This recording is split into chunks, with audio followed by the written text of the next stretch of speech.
Semuanya, Assalamualaikum warahmatullahi wabarakatuh. Sebelum ke materi, perkenalan terlebih dahulu ya. Perkenalkan, nama saya Anggi Fitrianti dengan NIM 2120105 dari kelas Manajemen Pendidikan B. Nah, bisa dilihat kita akan belajar terkait manajemen pendidikan.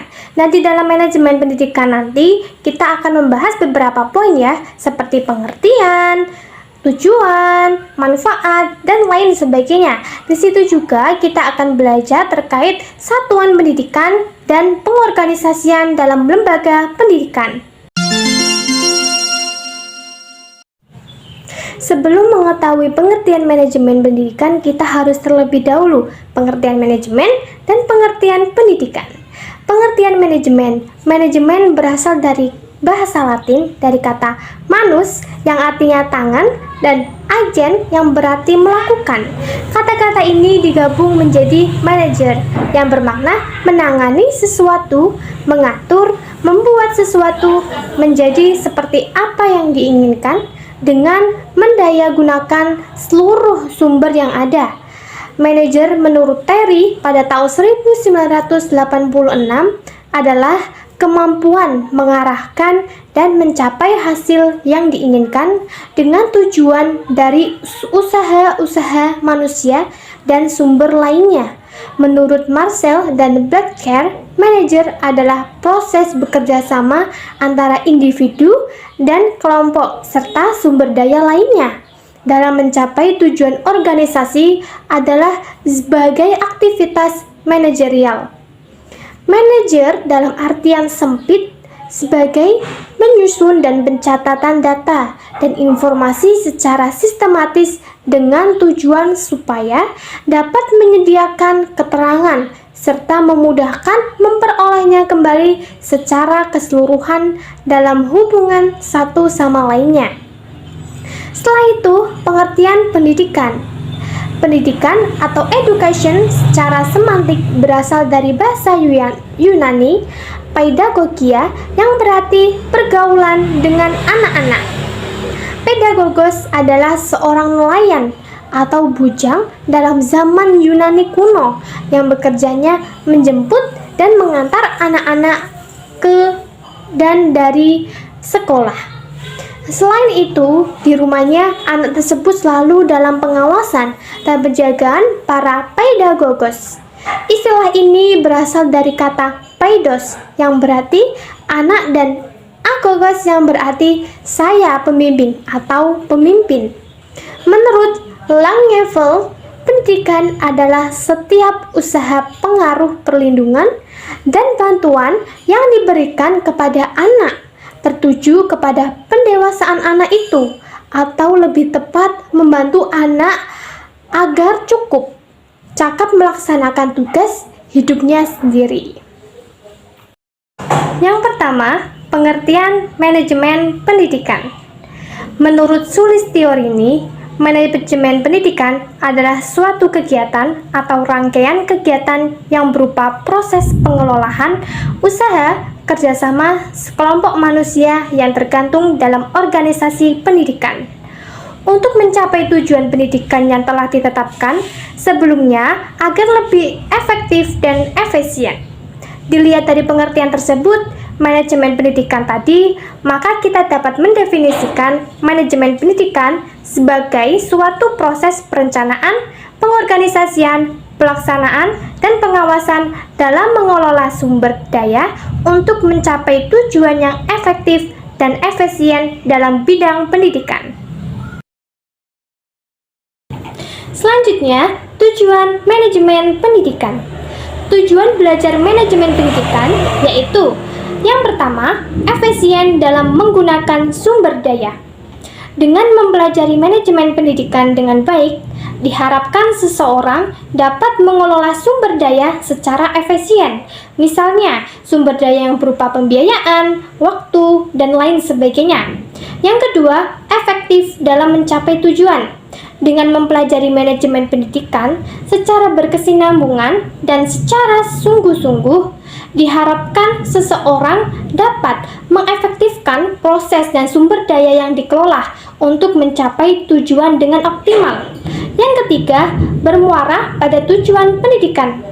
Tujuan manajemen pendidikan tidak akan lepas dari tujuan pendidikan nasional, yaitu bertujuan untuk mengembangkan kemampuan dan membentuk watak serta peradaban bangsa yang bermartabat dalam rangka mencerdaskan kehidupan bangsa, bertujuan untuk berkembangnya potensi peserta didik agar menjadi manusia yang beriman dan bertakwa kepada Tuhan Yang Maha Esa, berakhlak mulia, sehat, berilmu, cakap, kreatif, mandiri, dan menjadi warga negara yang demokratis serta bertanggung jawab.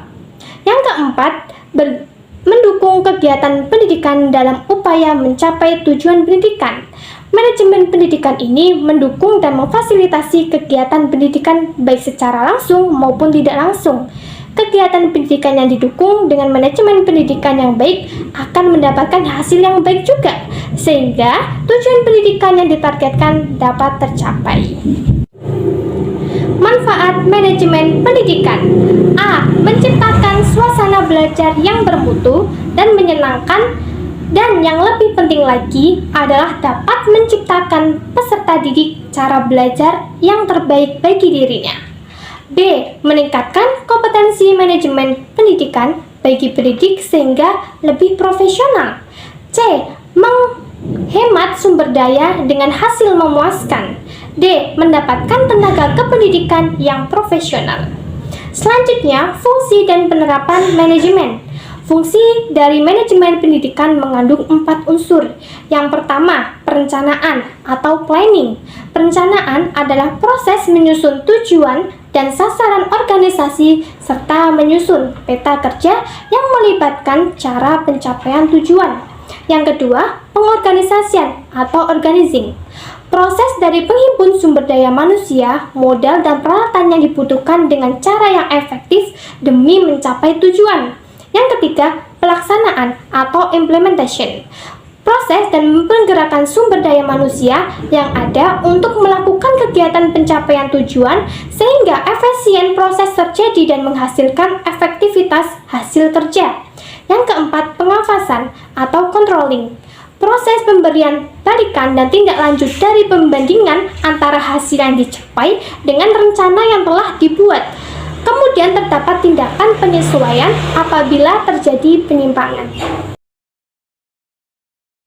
Selanjutnya, teori-teori yang mendukung manajemen pendidikan. Yang pertama, teori klasik. Teori klasik berasumsi bahwa pekerja atau manusia itu bersifat rasional, berpikir logik, dan kerja merupakan suatu yang diharapkan. Salah satu teori klasik adalah manajemen ilmiah yang dipelopori Frederick W. Taylor. Sasaran pada pendekatan ini adalah kemampuan maksimum bagi pengusaha dan karyawan. Selanjutnya, prinsip studi waktu dipelopori oleh Gilbert menyatakan bahwa semua usaha yang produktif diukur dengan studi waktu secara teliti. Berdasarkan studi waktu, muncul prinsip hasil upah, yaitu upah diberikan harus sesuai dengan hasil yang besarnya ditentukan dari studi waktu. Contoh, dalam teori ini pentingnya manajer mempertahankan kewenangan formal, tetapi sekarang karyawan semakin terdidik, sehingga mereka kurang dapat menerima wewenang formal. Kelemahan teori klasik adalah yang pertama, teori klasik ini adalah teori yang terikat waktu, hanya cocok diterapkan pada permulaan awal abad 20. Yang kedua, teori ini mempunyai ciri-ciri deterministik, hanya menekankan pada prinsip-prinsip manajemen tanpa menghitung dimensi dalam manajemen. Dan yang ketiga, asumsi teori ini dirumuskan secara eksplisit. Yang kedua, teori neoklasik. Teori ini muncul karena pada manajer tersebut kelemahannya dengan teori klasik. Teori ini berasumsi bahwa manusia itu makhluk sosial dengan mengaktualisasikan dirinya. Para tokoh aliran ini menyatakan hakikat organisasi adalah kerjasama. Manajemen dapat bekerja secara efisien dan tetap hidup jika tujuan organisasi dan kebutuhan perorangan yang bekerja dijaga dengan baik. Yang ketiga, teori modern. Pendekatan ini didasarkan hal-hal yang bersifat situasional. Asumsi yang dipakai adalah bahwa orang ini berlainan dan berubah, baik kebutuhannya, reaksinya, tindakannya sesuai dengan lingkungannya. Manajemen dipandang sebagai suatu sistem didasarkan pada asumsi bahwa organisasi merupakan sistem terbuka dan tujuan organisasi mempunyai kebergantungan. Yang keempat, teori modern mempunyai pandangan bahwa organisasi ini terbuka dan kompleks. Unsur manajemen terdiri dari 7M. Yang pertama, man atau manusia, berperan sebagai manpower dalam organisasi atau perusahaan, diperlukan untuk memimpin, menggerakkan karyawan atau bawahan, serta memberikan tenaga dan pikiran untuk kemajuan dan kontinuitas lembaga. Sumbangan tenaga manusia di sini dapat pula dinamakan sebagai leadership atau kewirausahaan. Yang kedua, material atau barang. Material digunakan sebagai proses produksi dalam suatu perusahaan atau organisasi. Dapat terdiri dari bahan baku, bahan setengah jadi, atau barang jadi. Yang ketiga, mindset atau mesin merupakan kebutuhan pokok dalam melancarkan jalannya suatu organisasi. Mesin berupa peralatan yang digunakan oleh suatu instansi atau lembaga, baik itu peralatan yang modern maupun peralatan yang masih bersifat konvensional. Yang keempat, money atau uang. Money atau modal dibagi menjadi dua, yaitu modal tetap berupa tanah, gedung bangunan, mesin, dan modal kerja berupa kas piutang. Yang kelima, method atau metode. Pemilihan dan penggunaan metode yang tepat digunakan sebagai peraturan atau cara-cara tertentu yang bertujuan untuk menghindari terjadinya inefisiensi dan pemborosan. Dalam lembaga pendidikan, metode pembelajaran yang dibentuk oleh seorang guru sangat diperlukan dalam menerangkan pelajaran, karena metode yang dipakai akan memengaruhi peserta didik dalam memahami pembelajaran. Yang keenam, market atau pasar adalah tempat bertemunya penjual dan pembeli.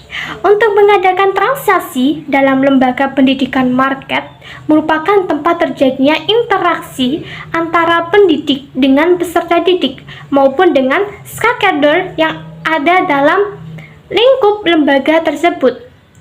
Yang ketujuh, minutes atau waktu merupakan waktu yang dipergunakan dan dimanfaatkan dalam mencapai visi dan misi suatu lembaga secara efektif dan efisien. Nah, di sini juga ada substansi inti dalam manajemen pendidikan. Sebagai bidang garapan manajemen pendidikan yaitu kurikulum, peserta didik, tenaga pendidik dan kependidikan, sarana dan prasarana pendidikan, hukum, sekolah dan masyarakat, keuangan, namun ada substansi tambahan yang juga masuk dalam manajemen pendidikan.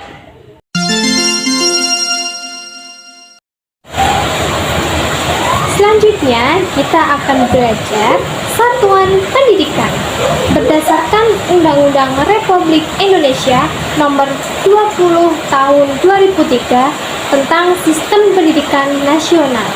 satuan pendidikan adalah kelompok layanan pendidikan yang menyelenggarakan pendidikan pada jalur formal, non-formal, dan informal pada setiap jenjang dan jenjang pendidikan. Di sini saya akan memberikan contoh yang sudah dijelaskan oleh Bapak Mutamam. Bisa dilihat di situ terdapat kepala sekolah, pustakawan, TU, laboran, OB, guru-guru, dan siswa-siswa. Semua struktur itu disebut manajemen pendidikan. Karena itu, semua adalah satuan pendidikan. Tetapi, jika hanya guru dan siswa saja, itu disebut manajemen pembelajaran.